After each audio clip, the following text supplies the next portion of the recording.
89வது சங்கீதம் 20-21 என் தாசனாகிய தாவீதை கண்டுபிடித்தேன், என் பரிசுத்த தைலத்தினால் அவனை அபிஷேகம் பண்ணினேன்.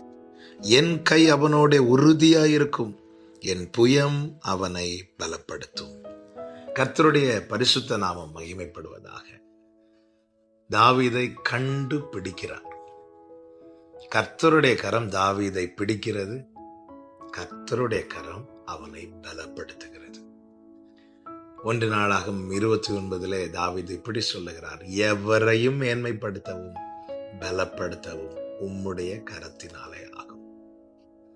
நம்முடைய கரங்கள் பலவீனமான கரங்கள். கர்த்தருடைய கரம் நம்மை தொடுமானால், நம் கரத்தை பிடிக்குமானால், இந்த பலவீனமான கரத்தை கொண்டு பலமுள்ள